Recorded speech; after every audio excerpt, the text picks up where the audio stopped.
el fin de la historia, y la historia se terminaba con una especie de utopía maravillosa, que era que la democracia liberal se expandía sin ningún freno por el mundo. La globalización de los valores y de la democracia liberal en sí misma. Pero eso parece no está sucediendo. Trump, Brexit, Bolsonaro, es un cuestionamiento de esa idea, y está Tomás Borovinsky, doctor en Ciencias Sociales por la Universidad de Buenos Aires, habituado a pensar estos temas con nosotros para ayudarnos a pensarlo hoy aquí en Más Info. Muchísimas gracias, Tomás. No, gracias por la invitación. ¿Cómo ves efectivamente esto es un freno, la emergencia de Trump, la emergencia del Brexit, que tomó tan por sorpresa al orden mundial, y Bolsonaro, la última gran sorpresa? ¿Es un freno a esa idea? ¿Es el fin de esa idea de que la democracia liberal estaba establecida para siempre?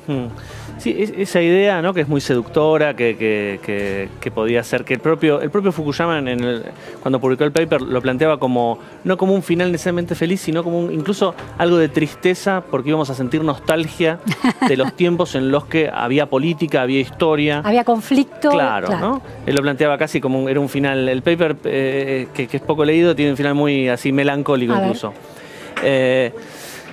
Y bueno, ¿no?, en la propia década del 90 se lo empezó a debatir Huntington, ¿no?, que era otro Samuel Huntington, con el choque de civilizaciones, ¿no? Como que ese paper salió publicado y de entrada empezó a recibir críticas de todo tipo. Si bien por mucho tiempo parecía como que había algo de eso que había planteado Fukuyama que parecía ser real, ¿no? Había un gran consenso, ¿no?, en los 90, un gran consenso entre ¿no?, la época de Clinton, de Tony Blair, la socialdemocracia alemana, ¿no?, entre la centroizquierda y la centroderecha, que confluyeron hacia un gran consenso liberal, ¿no? Tampoco fue el primer gran consenso, ¿no? Como que después de la Segunda Guerra Mundial también hubo un gran consenso del estado de bienestar, ¿no? Digo, este no sería el primer gran consenso que se desvanece un poco en el aire, ¿no? En Argentina también, ¿no? En Argentina uno podía escuchar, si uno recuerda en los 90, Chacho Álvarez, el Frepaso, Menem, ¿no? Había también un consenso de... Chacho Álvarez decía en la mesa de Mirta Legrand, me acuerdo, yo era chico, y decía, Mirta Legrand le pregunta algo por el posible izquierdo, ¿no?, el lado izquierdo del Frepaso, y él decía, bueno, no hay más izquierda y derecha, ¿no? O sea, incluso el Frepaso también firmaba un poco esta hipótesis del fin de la historia. Y bueno, en el siglo XXI empezamos con el 11 de septiembre, ¿no?, que un poco también pone en jaque esa idea, y todo el siglo XXI fue una especie de gradualismo de romper esa idea, ¿no? Pero, digamos, el 11 de septiembre te referís al terrorismo, a la 2001. Emergencia global 2001. Y espectacular del terrorismo, pero digo, eso parecía dividir al mundo en dos, y de este lado del mundo, del lado occidental del mundo, la democracia representativa y liberal parecía como el orden al que había que aspirar. Claro. Eso es lo que está puesto en duda hoy. Y eso yo creo que empezó un poco a ponerse en duda con la crisis de 2008, ¿no?, con cierto agotamiento. Pues esta sería como la dimensión política, ¿no? Claro. Hablamos de democracia liberal, y también la dimensión de los ciclos económicos, ¿no?, que también no coinciden exactamente, pero van a la par de estos consensos políticos. Sí, sí. Y con la crisis de 2008 empezamos a ver una crisis de este consenso liberal democrático. La crisis financiera, ¿no? Claro, ¿no? Es como si, uno podría pensarlo como si la crisis del 2008 fue una crisis económica, y que de a poco fue demorando algunos años en llegar a la dimensión política. Claro, un oleaje, ¿no?, que a la orilla política tarda. Claro, sería claro, como de la estructura a la superestructura, ¿no? Pero no fue en el acto, fue y casi demorado, ¿no? Que ese oleaje sobre la vida política de las naciones tuvo que ver con los efectos más negativos de la globalización, la idea de que hubo un sector de la población, o vastos sectores de la población en cada país, que resultaron perdedores en estas distribuciones de la globalización. Hay una relación en eso. Eso es muy importante. Es muy importante. Lo curioso es que en el mundo, como globalmente, en estas décadas, son décadas donde globalmente la pobreza bajó, ¿no? Sin embargo, en determinados lugares, como en Europa, por ejemplo, o en Estados Unidos, podemos encontrar que o sea, la pobreza global baja por China, por India, claro, ¿no?, por integración de países emergentes a la globalización, que fueron en cierto sentido ganadores. Pero más allá de pobreza, hablar de pobreza, ganadores y perdedores, para entender el concepto de ganadores y perdedores que vos planteás, habría que pensarlo no tanto en términos de pobreza, sino en términos o de desigualdad, sino en términos de expectativa, claro, que es mucho más importante, porque la pobreza es relativa, es discutible, o sea, es cultural, es de una época, ¿no? Pero la expectativa es clave para la política y es clave si uno siente que debería tener más de lo que tiene, o si uno siente que por primera vez, esto es un fenómeno post-2008 en los jóvenes, por ejemplo, donde repercutió muy fuerte la desocupación en Europa, por ejemplo, pero era la primera generación que, de nuevo, en términos de expectativa, tenía la expectativa de que por primera vez no iba a estar mejor que la generación anterior, claro, ¿no? Ese fenómeno, que uno lo puede ver en la juventud y también en los mayores, es muy importante. A la movilidad social, de alguna manera. Era la primera vez, esto en Estados Unidos también se vio un poco, pero muy fuerte en Europa, primera generación de la posguerra que siente que no va a vivir mejor que sus padres, ¿no? Y eso es muy fuerte. Tomás, está este libro, Cómo mueren las democracias, que ahora es muy leído, de Levitsky y Ziblatt, que plantea un concepto interesante que es la recesión democrática. ¿Podés explicarlo? Y la idea, sí, es un libro que incluso acaba de ser traducido al castellano y es un libro de toda una serie de un montón de libros que tratan sobre este tema, ¿no? De la democracia. Es como si uno entra a una librería hoy en Estados Unidos, en las novedades hay muchos de estos libros y este es un libro muy, muy interesante. El concepto de recesión de las democracias es, ¿no?, esta idea de que en la década del 70 asistimos a una oleada de democratizaciones en Europa, en el sur de Europa, Grecia, España, Portugal, ¿sí? La década del 80, una nueva oleada, América Latina, nosotros entramos ahí. La década del 90, Europa Central y Europa del Este, con la caída del comunismo.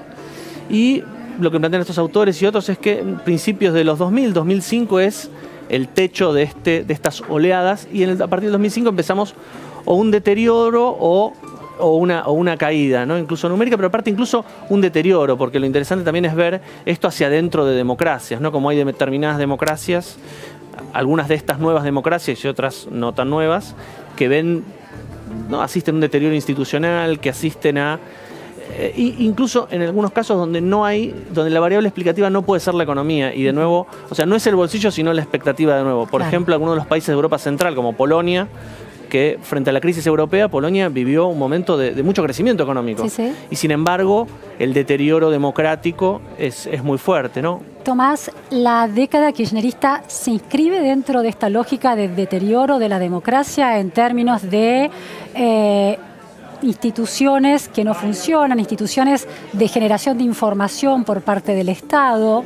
Me refiero al INDEC, las críticas sobre el funcionamiento del INDEC, la transparencia con la que una democracia debe contar, la posibilidad del gobierno de tomar decisiones legislativas sin necesidad del consenso porque tenía las mayorías. ¿Coincidís con esa lectura o...? Yo creo, sí, creo que durante el kirchnerismo, especialmente el final, ¿no? Especialmente yo lo veo más fuerte, más potenciado en los dos mandatos de Cristina, vemos este deterioro, muchos de estos elementos.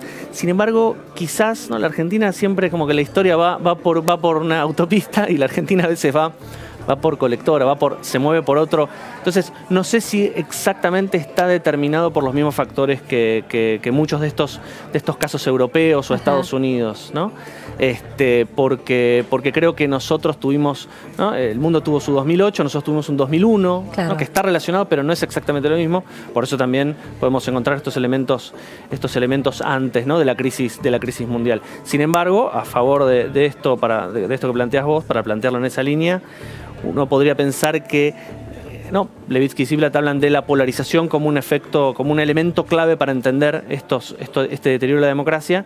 Y ahí sí, en el 2008, que es donde yo fecharía el momento de cuando se desata una fuerte polarización en Argentina, lo que hoy llamamos grieta.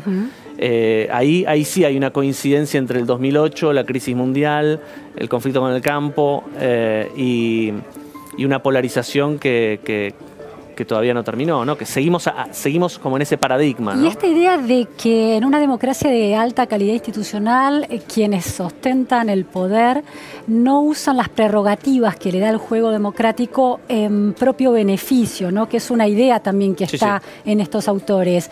¿Eso lo ves como acentuado durante el kirchnerismo y ahora con la gestión de Cambiemos hay una voluntad mayor por respetar el juego transparente y limpio de la democracia?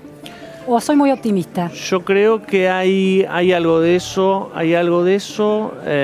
pero donde lo interesante o lo problemático es que uno puede ver dentro del propio kirchnerismo, ¿no? Yo veo etapas donde eso que vos planteás no estuvo tan presente, etapas donde estuvo muy, muy presente, y hoy yo creo que hay esos...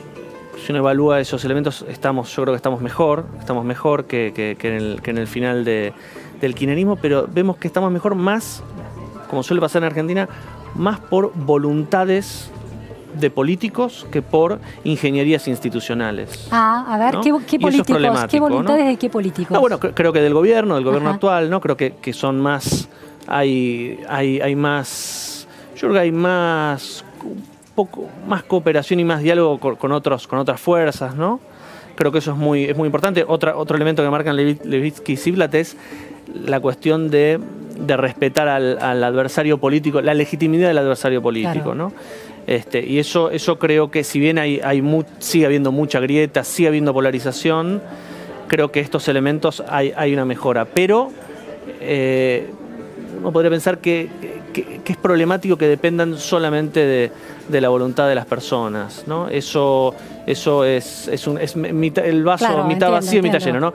Yo creo que en este punto hay mayor voluntad, como hubo, creo, antes de 2008, incluso, un ejemplo de nuevo de la década del 90, que es los constituyentes de la reforma constitucional, de la oposición de esa época, del FREPASO y del radicalismo, cuentan cómo el FREPASO era una fuerza nueva, y entonces el FREPASO no tenía todavía, el Frente Grande no tenía despachos, no tenía poca infraestructura para esa reforma. Y cuentan que Corach en persona, con todos los conflictos, la polarización de la época que había, Corach en persona les conseguía, el ministro, ¿no?, claro, de Interior de la época, les conseguía las viromes, los despachos, ¿no?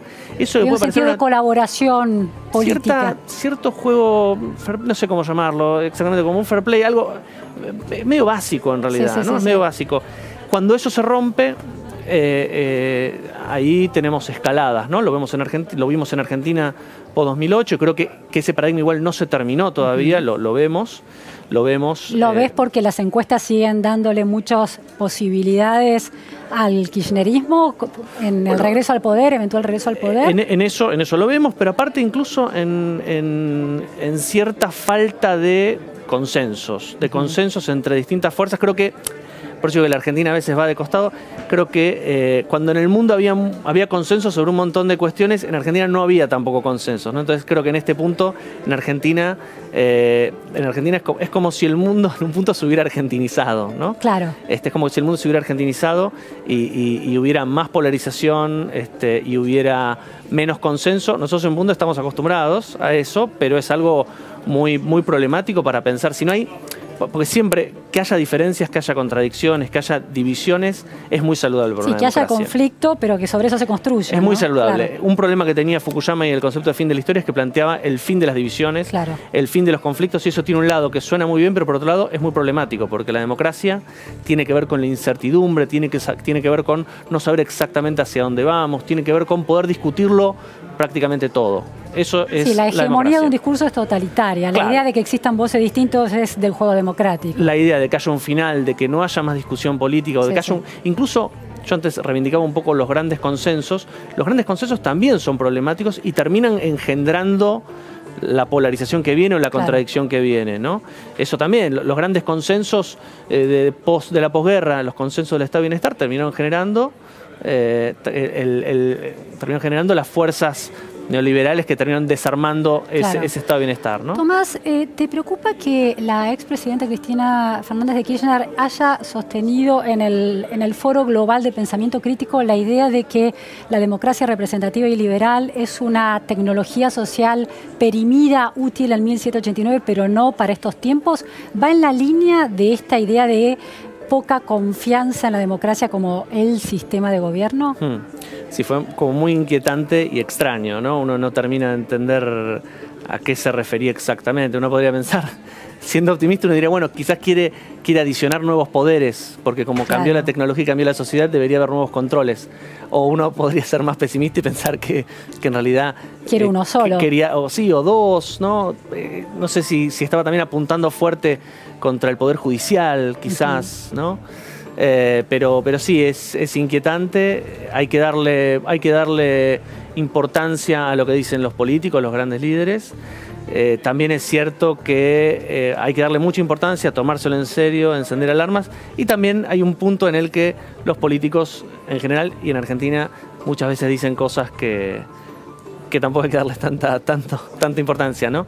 Creo que en la política dicen claro, a veces, un poco de chicaneo y de fuegos artificiales. Dicen barbaridades. Pirotecnia verbal. Dicen barbaridades, no miden qué es lo que están diciendo, pero digo, como politólogo, sociólogo, claro, el discurso político hay que mirarlo Sí, muy porque de hacía cerca. mucho que no se escuchaba una especie de puesta en cuestionamiento del sistema democrático con ese grado de definición, ¿no?